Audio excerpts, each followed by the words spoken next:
제목이 뭐지요? 자와 즐거워하는 자. 여러분은 어느 쪽에 있고 싶습니까? 당연하죠. 예, 우리 지난주에 혹시 어떤 걸 제가 강조드렸는데 기억들 나시나요? 내 백성아 거기서 나와라. 예, 거기서 나와라. 로마, 이 당시에는 로마가 세상이고 우주의 중심이고 로마 제국으로 가장 힘있고 권력 있는 이곳에서 나와라. 하나님이 보시기에 하나님의 자녀들, 하나님의 성도들은 거기 있으면 안 된다라는 거죠. 그래서 우리 지난주에 4절 말씀, 여러분도 앉아 여기 없으니까 좋은 내 백성아 거기서 나와 그의 죄에 참여하지 말고 그가 받을 재앙들을 받지 말라라고 하면서 지난주에는 하나님의 자녀들이 그 로마라는 그리고 지금 거대한 세상이라는 곳에서 나와서 그의 죄에 참여하지 말고 재앙들을 받지 말라라는 이러한 하나님의 자녀들을 대상으로 한 말씀이라면 오늘 9절부터 24절까지의 말씀은 로마의 거기서 나오지 않고 거기에 들어가서 빌붙어서 사는 표현이 좀 그렇지만 여러분들한테 조금 이해가 좀 더 쉽게 하기 위해서 빌붙는다라는 표현을 할게요. 로마 제국에 빌붙어서 사는 이러한 세 부류들이 오늘 9절에서 24절까지 등장되고 있는데 그러한 부류들은 결국 어떻게 되는가라는 이러한 말씀을 가지고 나누려고 합니다. 다시 한번 로마를 말씀을 드리자면 로마는 이 당시에 대제국이라고 할 만한 엄청난 나라인 거지요. 유럽을 장악하고 그리고 중동의 일부, 아시아 그리고 아프리카 일부를 장악하고 있는 대단한 나라가 바로 로마인 걸 볼 수가 있습니다. 그래서 이 성경 당시에 이 로마는 엄청난 강대국으로 제국이라는 표현을 쓸 정도로 강하고 힘있는 이러한 나라가 바로 이 로마라는 걸 볼 수가 있는데 로마 제국은 힘의 원리로 모든 걸 통치하고 다스리고 있다는 거죠. 우리는 누구의 원리로 통치를 받아요? 하나님의 원리로 통치를 다스림을 받는데 로마가 가지고 있는 그 힘이 그게 곧 권력이고 그 로마이기 때문에 그 힘의 그런 권력과 힘에 의해서 많은 나라들을 지배하고 있는 걸 볼 수가 있습니다. 그래서 그 힘으로 많은 나라들을 지배하고 그 힘으로 우상 숭배와 그리고 황제를 신으로 숭배케 하는 이러한 음행하게 만드는 이러한 일들을 로마 제국이 하고 있고요. 그 다음에 이 로마 제국은 그런 사치와 향락 이런 것들이 이제 오늘 본문에도 좀 나오고 있는데요. 향락으로 가득 찬 나라가 바로 로마 제국이라고 볼 수가 있고 또 하나 더 중요한 건 순교자들의 피를 많이 흘린 것이 이 로마 제국이 통해서 일어났던 걸 볼 수가 있습니다. 이러면 하나님이 기뻐하시는 나라일까요? 아닐까요? 아닌 거죠.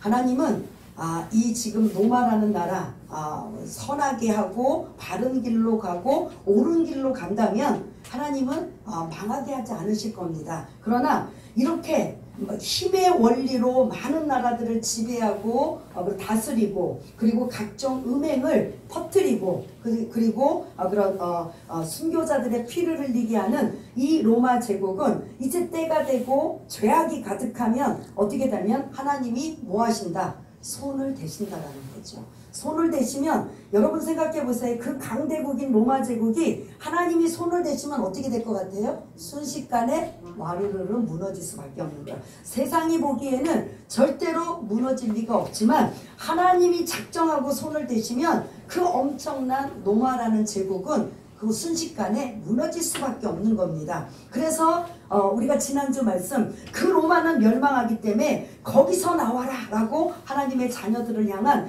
외침의 소리가 지난주의 말씀이었다면 오늘 말씀은 뭐냐면 그 로마에 빌붙어 사는 사람들의 말로는 어떻게 되는가 그 사람들의 이런 그 부류들이 오늘 세 부류가 나오고 있습니다. 먼저 그 세 부류의 첫 번째 보면 9절을 볼 수가 있는데요. 9절을 우리 자막을 좀 띄워주시길 바라겠습니다. 9절에 보면 그와 함께 음행하고 사치하던 뭐가 등장해요? 땅의 왕들이 등장합니다. 이 땅의 왕들이 로마 제국의 제가 아까 표현이 좀 그렇지만 뭐 했다고요? 빌붙어서 있다는 거죠. 이 왕들은 돈이 중요한 게 아니라 권력이 중요한 거예요. 로마 제국이 얼마나 대단한 나라인가, 그 나라에 빌붙어서 권력을 누리고 있는 이것들이 얼마나 그 권력의 맛이 대단한가를 이 사람들은 알고 있기 때문에 그곳에서 나오지를 않는다라는 거죠.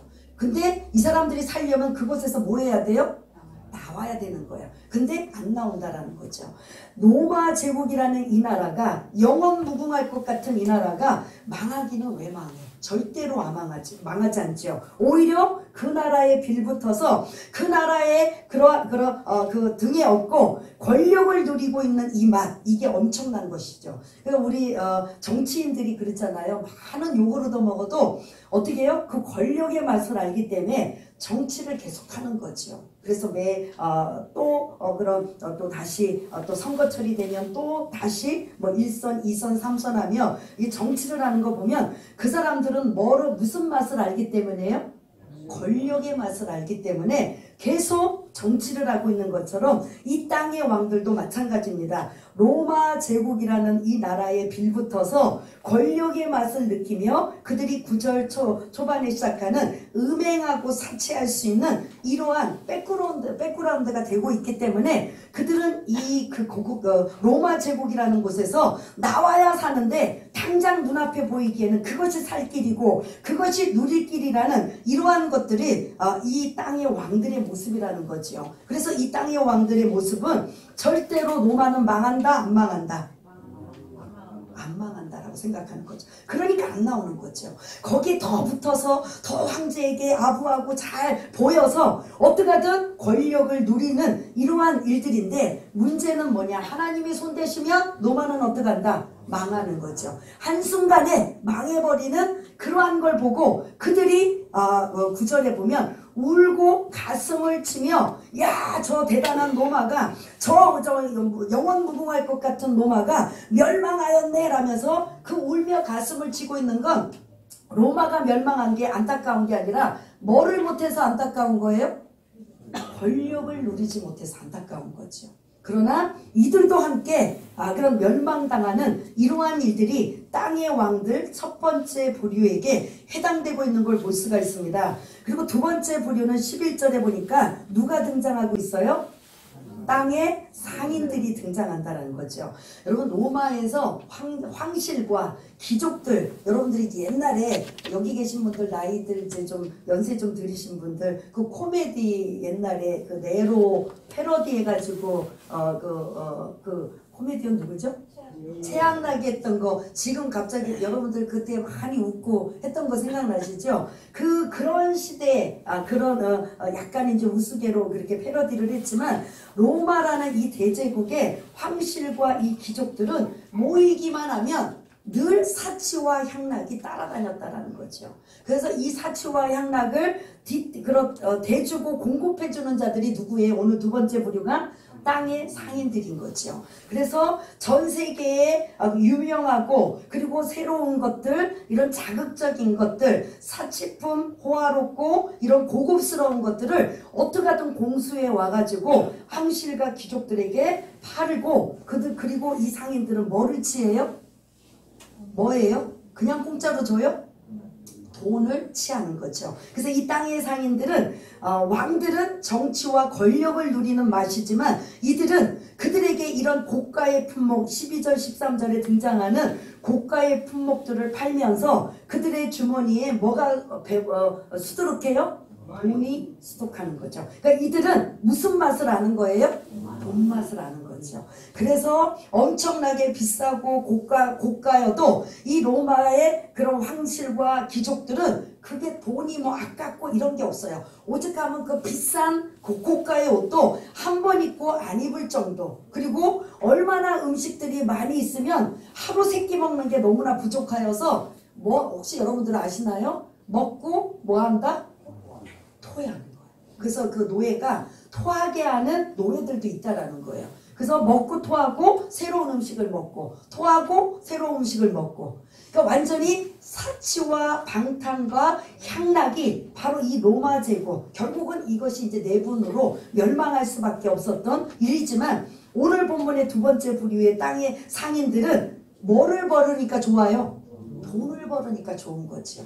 그래서 전 세계에 유명하고 그리고 그들에게 아무리 비싼 거라 할지라도 새로운 것들만 갖다 주면 언제든지 팔 수 있기 때문에 이들은 늘 그러한 것들을 공급하고 공수하는 이러한 일들을 볼 수가 있는데요. 12절 이런 13절까지 쭉 보면 각종 기금속이 등장하고 각종 그런 고급 의료 비싼 옷이 등장하고 그리고 각종 수입품 지금으로 말하면 수입자재로 만든 그런 실내 장식이나 이런 것들이 등장하고 13절에 그 로마에서 전혀 볼 수 없는 향료, 향신료들 이런 향품들을 그런 공급해오고 그리고 가축들 그리고 마지막에 종들과 사람의 영혼들까지 이 상인들이 사고 파는 역할을 하고 있다는 거죠. 그러면서 이 땅의 상인들은 어떤 식으로라도 이 귀족들에게 이러한 것들을 팔아서 자기 주머니에 배만 부르게 하면 되는 일들인데 이 상인들도 이렇게 오늘 12절 쪽 보면은 여러분들 혹시 비단하면 어디 나라가 유명할 것 같아요? 그렇습니다. 그리고 상하 하면 어디서 많이 나올 것 같아요? 상하가 뭐죠? 예, 인도 말지만 더 넓은 나라로 분포하면 아프리카죠. 예, 그리고 뭐 그런 향신료가 발달되면 아까 말씀하신 것처럼 어디죠? 인도. 그러면 이 땅의 상인들이 로마 제국의 그런 황실과 귀족들에게 이러한 그런 비단과 그리고 상하 이런 향신료 이런 귀중한 것들을 공급해 오기 위해서 돈을 많이 투자하고 사갖고 와서 더 몇 배로 불려가지고 이 귀족들에게 팔을 때 계속 그들은 이 땅의 상인들은 이 물건들을 그런 구비하고 있어야 돼요? 안 해야 돼요? 가지고 있어야 되는 거죠. 언제든지 필요하면 내놓고 팔고 하는데 이러한 상인들이 이렇게 전 세계적으로 귀하고 소중한 것들 고가품 사치품들을 다 그런 소장하면서 파는데 로마가 멸망할 걸 알았을까요? 몰랐을까요? 몰랐다라는 거죠. 그러니 오늘 본문에 그런 상품들을 12절 13절과 같은 많은 고가품들을 다 준비해 놓고 어떻게 하냐면 이거를 이제는 로마 제국이 멸망되어서 이거를 파는 자가 없도다 팔 수가 없도다 이러면서 그들이 울며 애통하고 있다라는 거죠. 만일 로마가 멸망할 것이다 라는 것을 조금이라도 알았다면 아마 어떤 식으로라도 치고 빠질 수 있는 이러한 그런 영리한 머리를 가지고 있던가 아니면 야 이제 로마도 슬슬 이제 멸망하고 있구나 라고 생각했다면 이렇게 많은 것들을 준비해 놓고 구비하진 않았을 거예요. 그러나 영원 무궁할 것 같은 이 로마 제국이 멸망하지 않을 거라는 생각에 그런 갖은 돈을 많은 것들을 투자해서 이러한 12절 13절과 같은 기준품 고가품 호화품 사치품을 다 준비해 놓고 필요 적절하게 팔려고 했는데 로마가 멸망하니까 이 물건이 어떻게 돼요? 아무것도 팔 수가 없는 거죠. 비싸서 이런 서민들은 살 수도 없는 거예요. 마치 대기업이 도산을 하면 어떻게 돼요? 그 밑에 있는 하청업자나 그런 중소기업이나 이런 기업들이 어떻게 돼요? 줄줄이 도산하게 되는 것처럼 로마 제국이 멸망하다 보니까 거기에 빌부터 살아서 돈의 맛을 느끼고 돈을 벌기 위한 이러한 사람도 함께 줄줄이 무너져버리는 이러한 일들이 볼 수가 있다는 거죠. 이들이 처음부터 하나님의 백성들처럼 그곳에서 뭐 했다면 나왔다면 이런 일은 없었죠. 그러나 로마가 멸망을 상상도 못하기 때문에 그곳에 계속 빌붙어서 계속 권력의 맛을 느끼고 돈의 맛을 느끼던 그들은 이렇게 한순간에 그 물건들을 팔 수가 없어서 그들이 울며 애통하는 이런 애통하는 자의 모습을 볼 수가 있다는 겁니다. 그러면서 또 17절에 보면은 세 번째 부류의 사람들이 등장해요. 세 번째 부류 17절을 보면은 모든 선장과 각처를 다니는 선객들과 선원들과 바다에서 일하는 자들이라고 지금 언급하고 있어요. 그 당시에 그런 뭐라고 했죠? 이동 수단은 지금처럼 비행기나 무슨 승용차나 이런 기차나 이런 게 아니라 유일하게 운송 수단이 뭐예요? 배인 걸 볼 수가 있습니다. 그러면 이 배에 많은 물건들을 실어 나르는 이 일들을 지금 누가 잘 돼야 이 사람들도 잘 돼요. 제가 두 번째 부류를 설명을 드렸는데요. 상인들이요. 상인들이 뭐 인도를 가든 아프리카를 가든 뭐 어디 중국을 가든 많은 품목들을 가지고 와요. 그것뿐만 아니라 이 당시에는 로마가 전 세계를 제패하고 있다 보니까 승리하고 나면 반드시 그들의 뭐냐면 노예들을 데리고 와요. 그래서 여러분들이 로마의 원형 경기장에 보면은 항상 격투기를 이루는데 그 격투기들을 대부분 누가 하냐면 노예들, 아주 건강하고 힘있는 이러한 사람들을 잘 훈련을 시켜서 그 로마 원형 경기장에 많은 관중들 앞에서 격투기를 시키는 거죠. 그래서 싸워서 누가 한 사람이 죽을 때까지 뭐를 한다? 하는 거예요. 그럼 거기서 막 피를 보고 이런 걸 보고 막 그냥 자극을 느끼고 막 스릴을 느껴가지고 막 한호성소리, 마치 우리가 뭐 축구 게임이나 이런 경기를 볼 때 막 한호성을 치는 것처럼 그들이 그 싸움하며 마지막 그 한 사람이 죽을 때까지 그 싸움을 보며 그런 뭐 희열을 느끼고 있는 이러한 일들, 그걸 대주는 사람이 누구냐면 땅의 상인들, 그리고 그것을 운반해주는 같이 먹고 사는 자들이 이 배로 운송하는 선장과 선원들의 모습을 볼 수가 있습니다. 그래서 이 상인들이 망하면 누구도 망한다? 세 번째 부류에 이 사람들도 망한다라는 거죠. 그러니까 이들도 똑같이 19절을 보면 그 로마가 멸망할 것이라고는 생각도 못했는데 상인들이 막 우르르 넘어져 물건을 팔 수가 없어서 망하다 보니까 배를 간장하고 있는 운송하고 있는 이 선장과 선원들도 마찬가지로 똑같은 타격을 받다 보니까 그들도 이제 그런 돈을 벌어야 되는데 돈을 벌 수가 없는 거예요. 그래서 19절 같은 이러한 표현을 하죠. 티끌을 자기 머리에 뿌리고 그리고 울며 애통하면서 망하였다 망하였다. 저 로마가 망할 줄은 생각도 못했는데, 저 로마 때문에 우리가 먹고 사는데 저 로마가 한순간에 망하였도다라면서 자기네들의 그러한 당장 먹고 사는 문제, 돈의 문제, 이것 때문에 뭐 한다고요? 애통하는 자가 되는 거죠. 그래서 그들은 로마 제국이 멸망할 거라는 건 조금 더 생각하지 않기 때문에 어디에 계속 가 있어요? 로마 제국이라는 곳에 계속 들어가 있어서 그곳에 그런 참여해서 권력의 맛을 누리고 돈의 맛을 누리면서 살지만 결국 하나님이 손을 대셔서 로마 제국이 멸망하면 그들도 함께 뭐한다?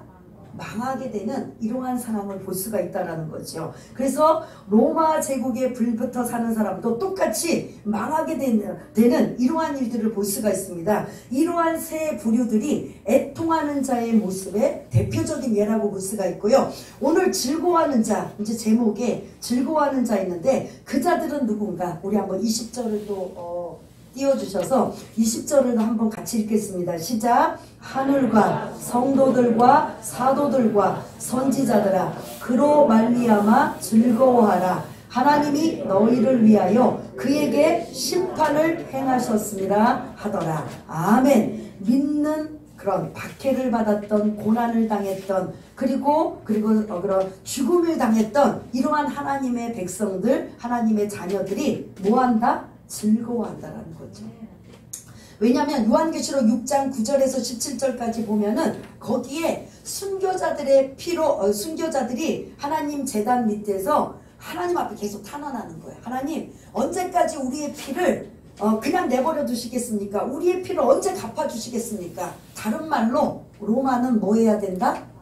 망해야 된다. 멸망해야 됩니다. 멸망해야 되는 걸 하나님 앞에 그 순교자들이 하나님 앞에 신원하고 탄원하고 있는 걸 볼 수가 있어요. 하나님 언제 저 로마가 저렇게 그 권력을 가지고 많은 순교자들을 우상 숭배하게 만들고 그리고 넘어지게 만들고 사치와 방랑으로 제약 가운데 몰고 가고 그리고 이 많은 순교자들의 피를 흘리는 저 로마를 언제 손을 대시고 언제 멸망하게 하시겠습니까? 그게 6장에 나타나요. 근데 그 일이 이제 로마의 죄가 간영하고 가득 차서 하나님이 이제 손대기시로 작정하셨기 때문에 18장에는 로마가 망한 이러한 상태의 모습을 볼 수가 있는데 그 망한 것을 보고 핍박을 당하고 고난을 당하고 고통을 당했던 그 마치 우리가 일제 몇 년이죠?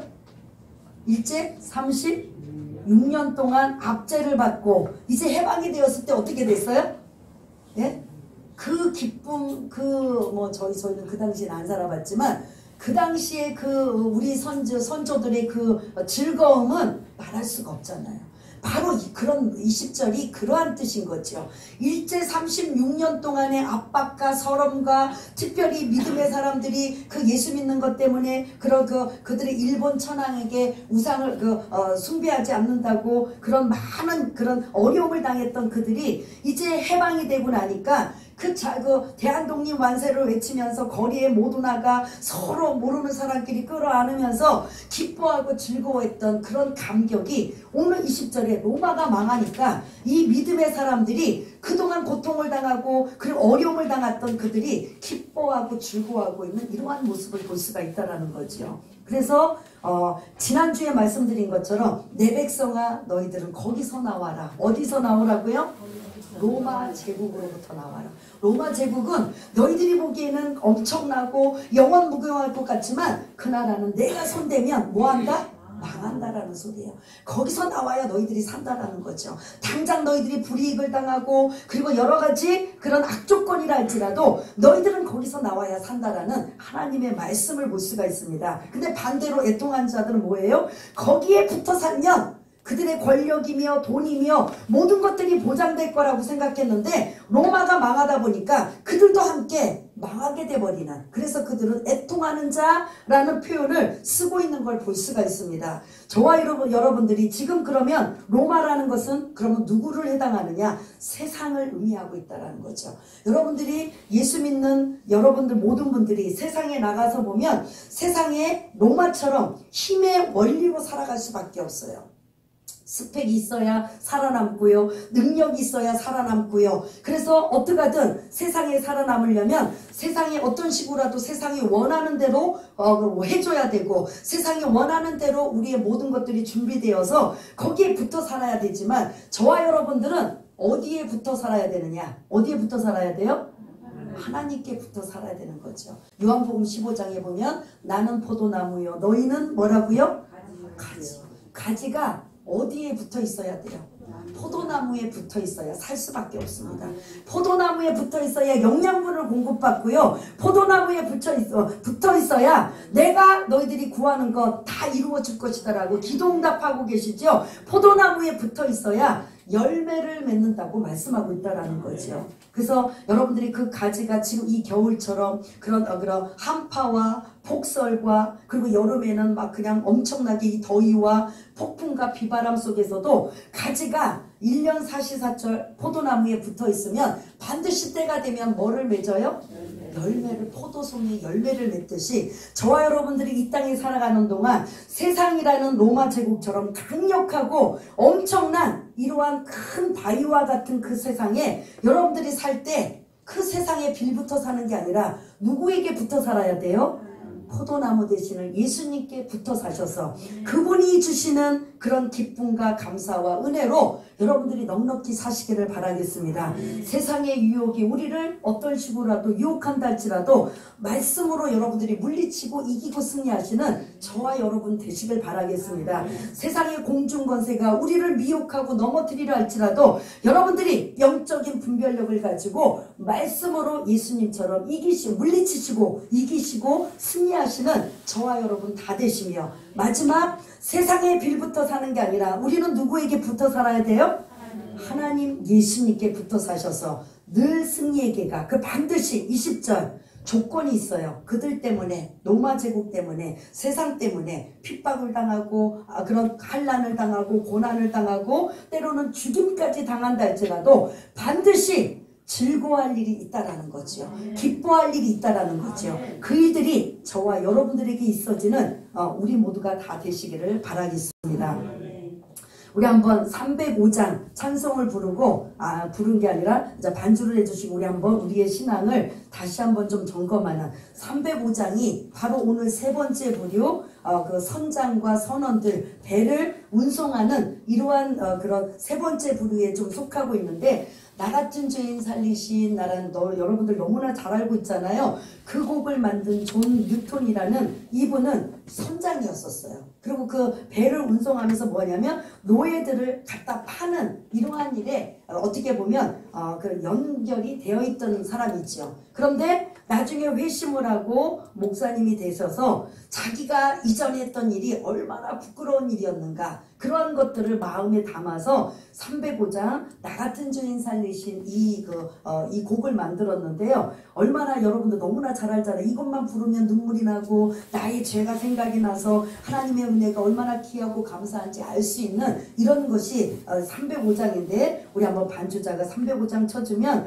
하나님 이 세상은 큰 바위와 같이 정말 내 힘으로는 넘지 못할 산과 같은 엄청난 세력이지만 하나님이 손대시기로 작정하면 로마가 무너지듯이 화로로 무너질 수밖에 없습니다. 그것에 붙어 사는 자가 아니라 예수님께 붙어서 사는 자가 되어서 예수님이 부어주시는 기쁨과 감사와 은혜와 평강과 많은 열매를 맺고 사는 그러한 자가 되기 위해서 우리 한번 기도하는 시간, 마음의 결심과 다짐을 위해서 한번 기도하는 시간을 갖겠습니다. 다 같이 기도하겠습니다.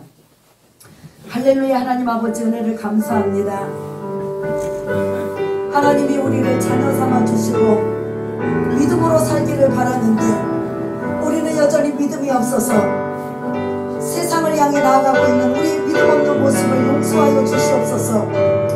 여전히 아버지와 세상에 빌붙어서 세상이 원하는 스펙과 세상이 원하는 대로 아버지는 우리가 많은 노력과 시간을 투자하며 살고 있지만 우리는 정작 그 예수님 앞에 붙어서 예수님을 위해서 우리가 살고 있는 시간들은 너무나 없었음을 고백합니다. 나는 포도나무요 너희는 가지니 가지가 포도나무에 붙어 있어야 많은 열매를 맺는다고 했는데 우리는 비바람이라는 한파라는 폭설이라는 눈보라라는 이러한 장애물 때문에 붙었다 떨어졌다 붙었다 떨어졌다 예수를 믿었다 안 믿었다 내 기분에 따라 믿었다 안 믿었다 아버지 하나님 그럴 때가 너무 많았음을 고백합니다. 우리의 믿음은 하나님과의 믿음입니다. 내가 주변의 어떤 환경 때문에 아버지 실족하고 낙심하고 좌절해서 포도나무에 붙었던 것이 내 스스로 떨어져서 방황하고 살았다면 다시 한번 아버지 하나님 이번 시간을 계기로 해서 포도나무에 완전히 붙어서 세상이 나를 어떤 식으로 넘어뜨리고 무너뜨린다 할지라도 나는 절대로 포도나무에 떨어지지 아니하고 붙어 있어서 그 포도나무가 주는 유익을 누리며 살 수 있는 귀하고 복된 분들 다 될 수 있도록 하나님 도와주시기 원합니다. 우리의 믿음 없음을 용서하여 주시옵소서. 진실로 주님을 만나는 자, 진실로 주님을 경험한 자, 진실로 주님을 체험한 자가 되어 마지막 어느 순간이 온다 할지라도 절대로 신앙과 내 신앙을 세상과 타협하지 아니하고 신앙의 절개를 지키며 반드시 20절과 같은 즐거운 날이 올 줄 믿습니다. 아버지 하나님 우리들의 믿음을 지켜주시고 붙잡아 주셔서 끝까지 주님 오시는 그날까지 흔들리지 않는 견고한 신앙을 가질 수 있도록 주님 도와주시옵소서.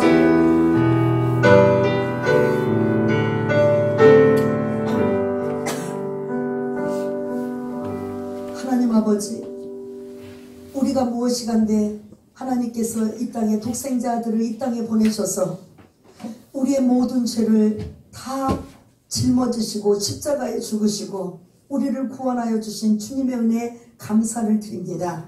그것만 해도 감사한데 이제 가지가 포도나무에 붙어서 포도나무로부터 주어지는 모든 영양분을 공급받아 우리가 살아갈 수 있는 그런 은혜를 또한 주심을 감사를 드립니다.